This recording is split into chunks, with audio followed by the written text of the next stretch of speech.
Welcome to class number 6, a continuation of the subject of cut and cover tunnels. We're visiting a new site, a different site from class number 5, and this is also a cut and cover tunnel, but the conditions here are quite different and some of the means and methods are different.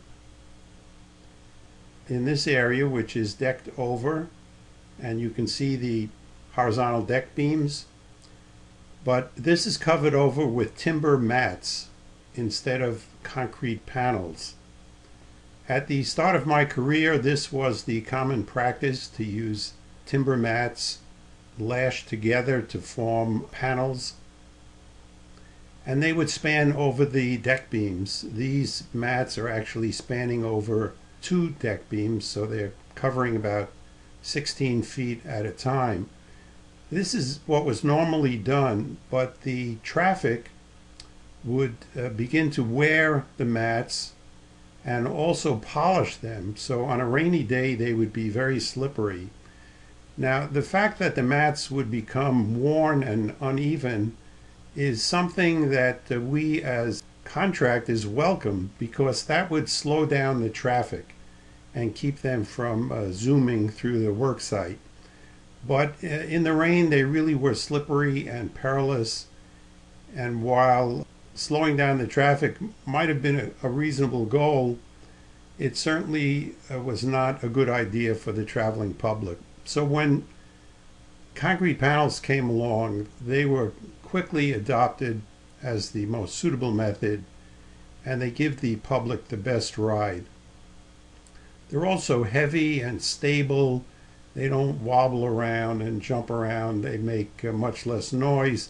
So from every point of view, the concrete panels are a much better solution. So why do we still see timber panels being used here? Well, this is a photo from within the work area. The public is excluded from this area, so there is just a modest amount of construction traffic taking place, and the timber panels under these conditions are a perfectly good solution. Note in the background this historic sculpture, and I'm going to walk around the fence and show you what that sculpture is. I'm standing here in Battery Park at the southernmost tip of Manhattan Island, and we're looking at a sculpture which is being used here as a memorial to the events of 9/11. The sculptor's name is Fritz Koenig. This sculpture stood at the World Trade Center site right at Ground Zero, and it was re-excavated with the remains of the buildings. Of course, it was severely damaged, but more or less retained its original shape and was valued as a relic from 9/11. There's a perpetual flame burning in front of it, and it seems to me a very, very suitable reminder and memorial of those events.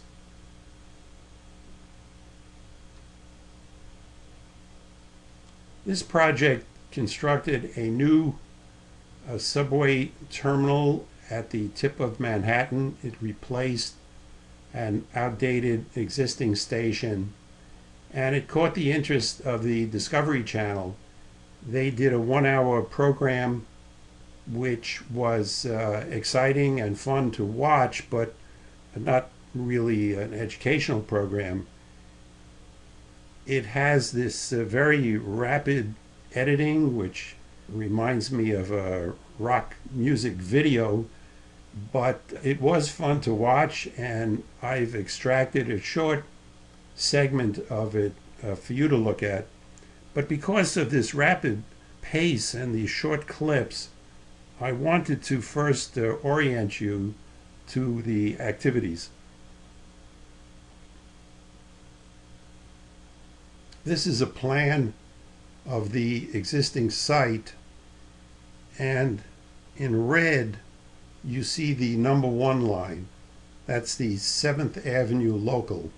It comes all the way down to the tip of Manhattan. This is the last stop on the 7th Avenue local, and in white is the existing station. This is a historic station. It's probably in the order of 100 years old. It has beautiful ceramic mosaics inside depicting historical scenes of New York City. It's quite a lovely station, but it certainly is outdated. The station is very short. The new equipment, the new trains are much longer than the station, so that only the front half of the train can enter into the station, and people have to move up to the first 4 cars in order to get off at the station. The cars have gotten longer and longer over the years, and because of the tight radius, they cannot get in close to the edge of the platform. New York City Transit has introduced traffic extenders. I don't know if these are widely used. This could be a local invention to solve this problem. But the extenders at least prevent people from falling through this gap. And then when the train doors close, the body of the train itself pushes the extenders back in place. It all has a kind of a Rube Goldberg look and is terribly outmoded. So this project replaced the existing station with a brand new station. In addition to the number 1 line shown in red, the number 4 and 5 trains also pass through the site. They're shown here in green. And so you have the task of passing under each of these facilities.